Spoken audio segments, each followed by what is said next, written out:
Hi guys, तो मैं Google girl आरोही सिंह और आज मैं आप सभी को सिविक्स का chapter number 1 what is democracy and Y democracy ये मैं आपको समझाने वाली हूँ, पढ़ाने वाली हूँ। और साथ ही साथ आप चाहे तो इसका बहुत ही बेहतरीन नोट्स भी बना सकते हैं। तो चलिए स्टार्ट करते हैं। इसके अंदर हम डेमोक्रेसी सब कुछ बहुत ही अच्छे से हर एक कॉन्सेप्ट को बहुत अच्छे से डीपली समझेंगे। तो चलिए स्टार्ट करते हैं। तो सबसे पहले है डेमोक्रेसी। डेमोक्रेसी के बारे में पढ़े तो डेमोक्रेसी क्या होता है। Democracy is the form of government in which people are elected by the rulers. Democracy एक ऐसा गवर्नमेंट का फॉर्म है जिसमें जो रूलर्स होते हैं वो लोगों के द्वारा इलेक्ट किए जाते हैं। जैसा कि हमारा कंट्री इंडिया जो है वो एक डेमोक्रेसी कंट्री है। यहाँ पे पीपल्स जो है वो अपने रिप्रेजेंटेटिव्स को इलेक्ट करते हैं। इंडिया हो गया, यूएसए हो गया, यहाँ पे लोग जो है वो जो हमारे गवर्नमेंट जो हमारा बनता है वो लोगों के द्वारा इलेक्ट किया जाता है। अब अगर हम बात करें नॉन डेमोक्रेसी तो आप समझ ही गए होंगे कि नॉन डेमोक्रेसी सीधा इसका उल्टा होता होगा। Non democracy is the form of government in which people are not elected the rulers. Non democracy एक ऐसा गवर्नमेंट का फॉर्म है जहाँ पे जो रूलर्स है वो लोगों के द्वारा इलेक्ट नहीं किए जाते हैं। जैसा कि आप देख सकते हैं म्यांमार म्यांमार में अभी भी आर्मी रूल चल रहा है। अब आर्मी रूल क्या होता है, जहाँ पे आर्मी जो होते हैं वही रूल करते हैं। तो आर्मी रूल एक ऐसा कंट्री जहाँ पे आर्मी जो होते हैं, देश के जो आर्मी होते हैं वही रूल करते हैं, तो उसी को हम आर्मी रूल कहते हैं। ये म्यांमार में हुआ था, अभी भी यहाँ पे चल ही रहा है और ये इसी को हम नॉन इलेक्टेड बाय पीपल कहते हैं और ये जो है हमारा नॉन डेमोक्रेसी के अंदर आता है। अगला हमारा डिक्टेटर्स जो भी होते हैं वो भी नॉन इलेक्टर्स में ही आते हैं। और बात करें सऊदी अरबिया, तो फ्रेंड्स सऊदी अरबिया में अभी भी मोनार्की सिस्टम चल रहा है। मोनार्की सिस्टम में ये होता है स्पेशली कि जो राजा होता है उसी का खानदान के सारे लोग जो है राजा बनेंगे, वरना और कोई बाहरी मतलब कि दूसरे लोग को इलेक्ट करके नहीं बनाया जा सकता है। तो इसको भी हम लोग मोनार्की सिस्टम को भी हम not elected by the people ही कहेंगे। अब हम बात करते हैं सबसे इम्पोर्टेंट जो है हमारा फीचर्स ऑफ डेमोक्रेसी। तो फीचर्स ऑफ डेमोक्रेसी क्या है। फर्स्ट फीचर है हमारा rulers are elected by the people who take all the major decision. जो रूलर्स हैं वो लोगों के द्वारा इलेक्ट किए जाएंगे और वो जो है सभी के सभी मुख्य जो भी डिसीजंस हैं उनको ये लोग लेंगे। और electors offer a choice and fair opportunity to the people to change their current rulers. Electors के पास अपना खुद का चॉइस होगा फ्री एंड फेयर इलेक्शन करने का और अपने करंट रूलर्स को चूज करने का। Next, the choice and opportunity is available to all the people and equal basis. हर एक लोग को चॉइस, उनके चुनने का अधिकार और उनको अपॉर्चुनिटी जो है इक्वल मिलेगा हर एक लोग को। इट इज़ फोर्थ हमारा it is a form of government where the elected leaders have to do some functions and respect some rights of the citizens.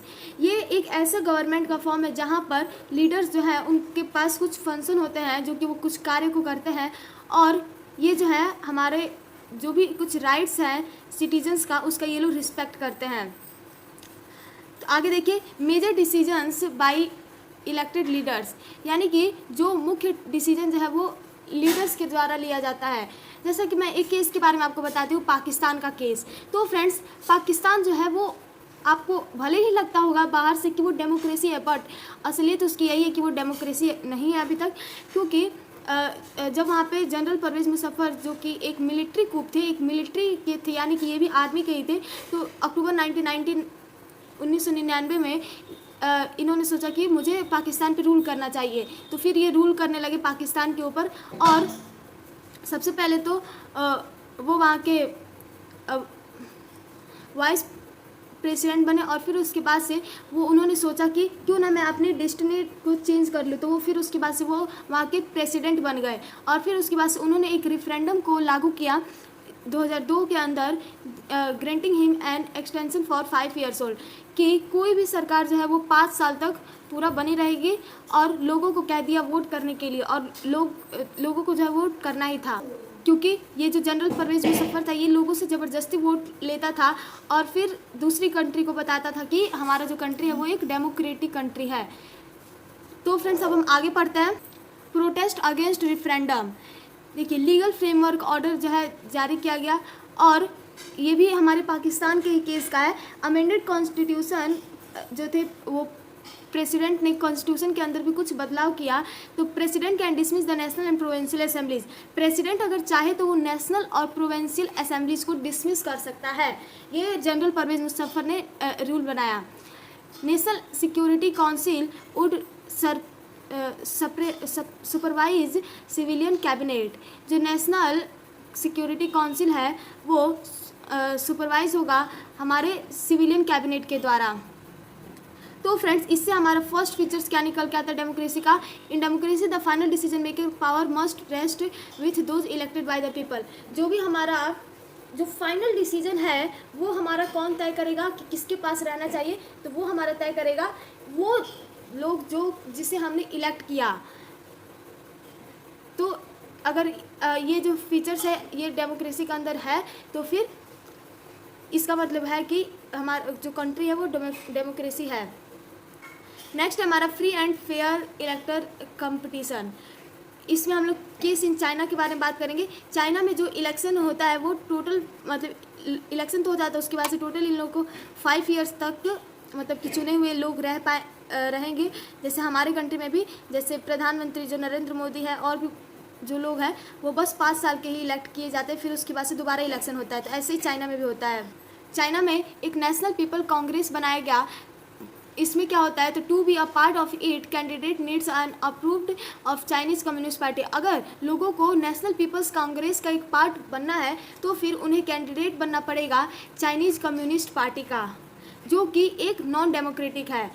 अब हम बात करते हैं केस ऑफ मैक्सिको। तो मैक्सिको के अंदर दोस्त तो PRI सिस्टम था, यानी कि इंस्टीट्यूशनल रिवोल्यूशनरी पार्टी, इसके अंदर यही चल रहा था। और इसके अंदर use to win the election, और ये लोग जो है PRI पार्टी मतलब कि ये लोग एक ऐसा मतलब बना दिए थे कि जो गवर्नमेंट बनने वाला है वही जीतेगा, क्योंकि सारी की सारी जो भी इन लोगों ने बहुत ही ज़्यादा डर्टी ट्रिक्स अपनाए थे, बहुत गंदे गंदे तरीके अपनाए थे अपने पार्टी को जिताने के लिए। और ये लोग जब स्कूल में पेरेंट्स जो है बच्चों के मार्क्स जानने के लिए जाते थे तो ये लोग इन्हें फोर्स करते थे कि मैं आपके बच्चों को फेल कर दूंगा अगर आप हमारे जो मैक्सिको का जो गवर्नमेंट बनने जा रहा है उसको अगर आपने वोट नहीं दिया तो।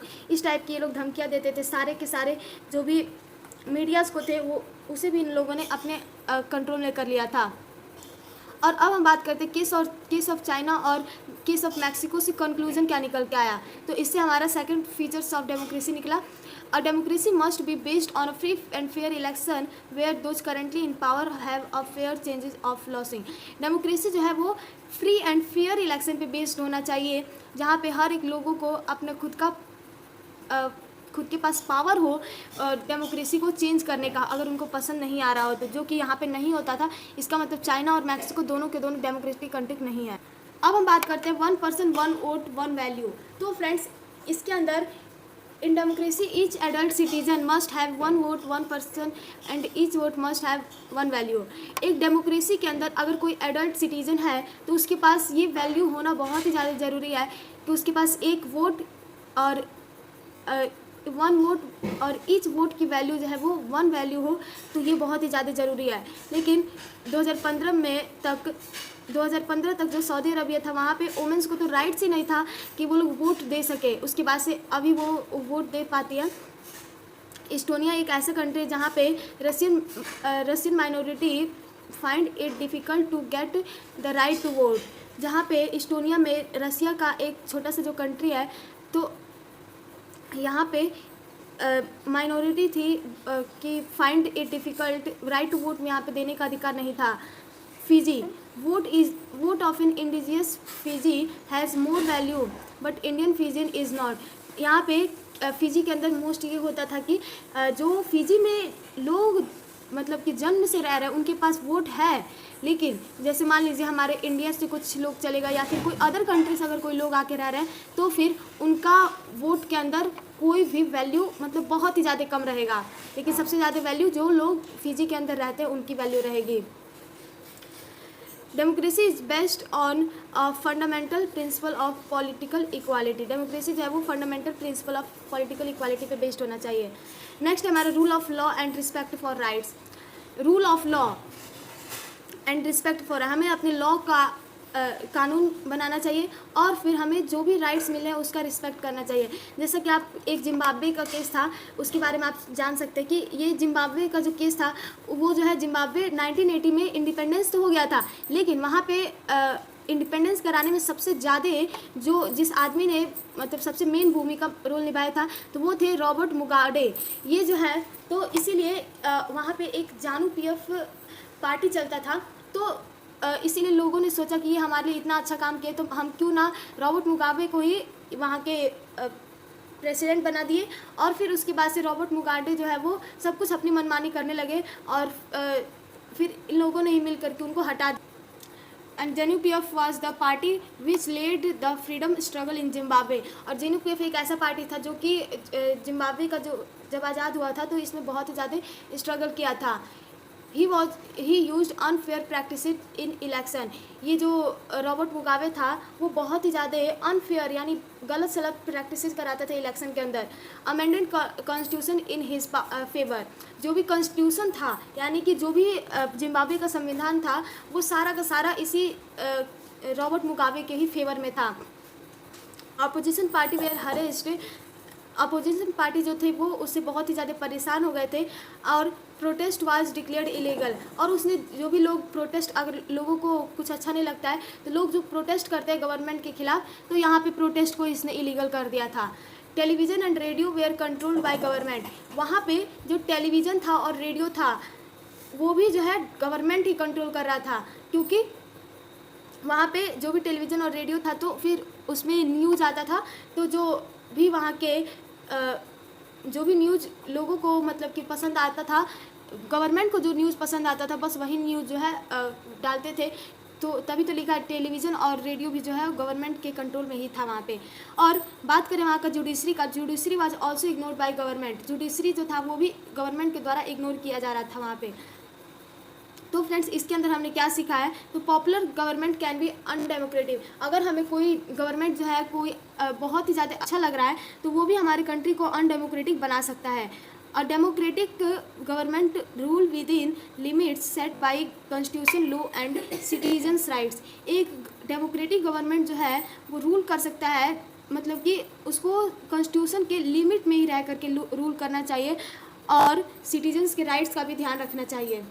फ्रेंड्स अभी तक हमने व्हाट इज़ डेमोक्रेसी को अच्छे से पढ़ लिया।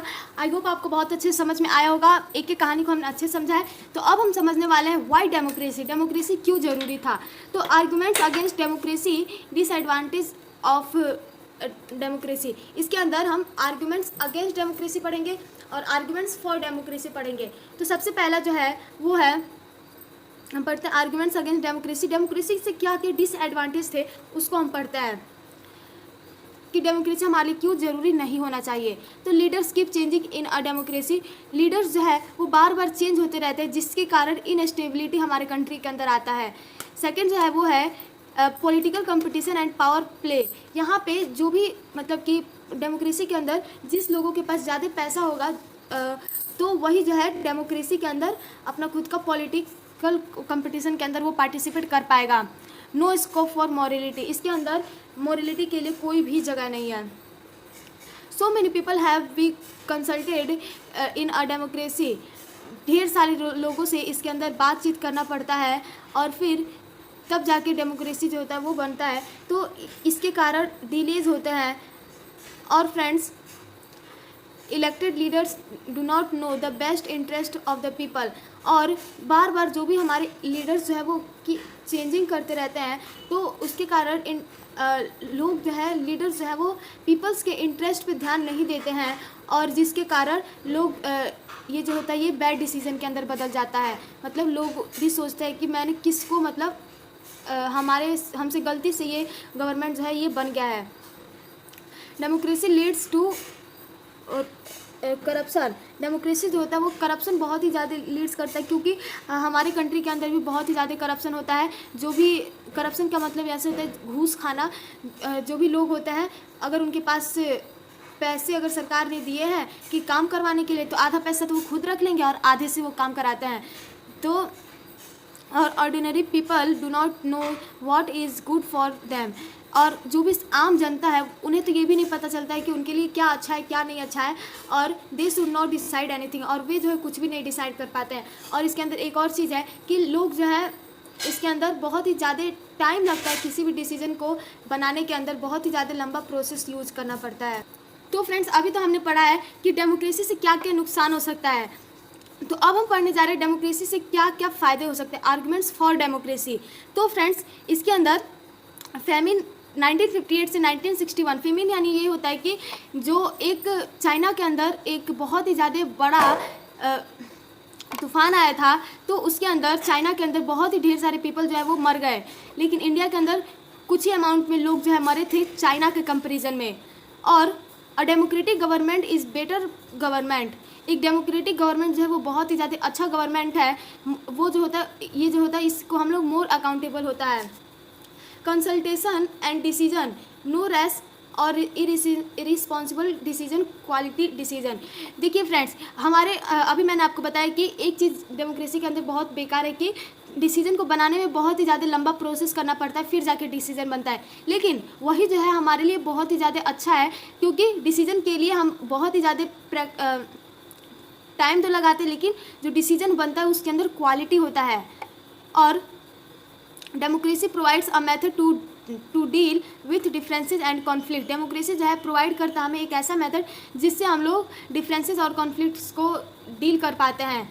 Political equality and respect for rights, इसके अंदर पॉलिटिक्स में इक्वालिटी होता है और फिर सभी लोग जो है राइट्स का रिस्पेक्ट करते हैं। और ये जो है ये हमें देता है democracy enhances the dignity of citizens. Democracy जो है वो best then other form of government, democracy सबसे ज़्यादा अच्छा गवर्नमेंट है दूसरे जो भी गवर्नमेंट से उन सब से।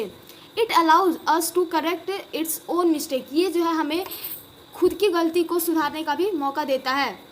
अब फ्रेंड्स, ये जो है हमारा बॉर्डर मीनिंग ऑफ डेमोक्रेसी, ये जो हमारा इस चैप्टर का लास्ट टॉपिक है, border meaning of democracy. Evolution of democracy, democracy से क्या इवोल्यूशन हो सकता है, तो रिप्रेजेंटेटिव डेमोक्रेसी।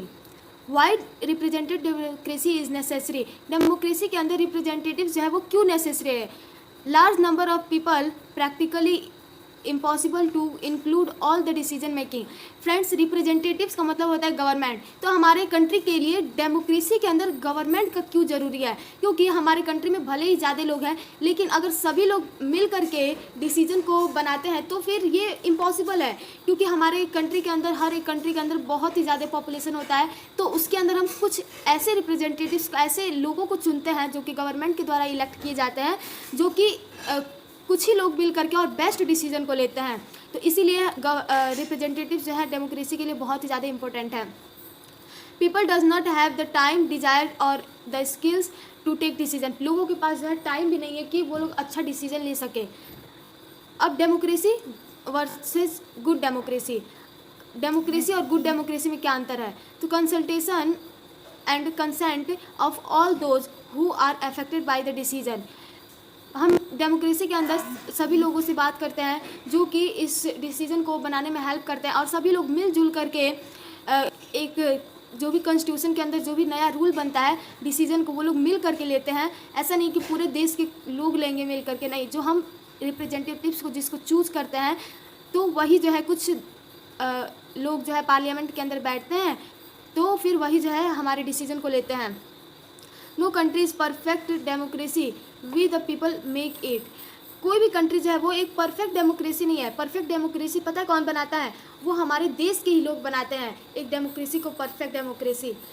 तो फ्रेंड्स, हमारे चैप्टर का जो एंडिंग था बस वो वहीं तक था। तो आज का ये वीडियो आपको कैसा लगा, अगर अच्छा लगा होगा तो चैनल को लाइक, सब्सक्राइब और शेयर जरूर कीजिएगा। मिलते हैं नेक्स्ट वीडियो में, तब तक के लिए जय हिंद, जय Bharat. Thank you everyone, bye.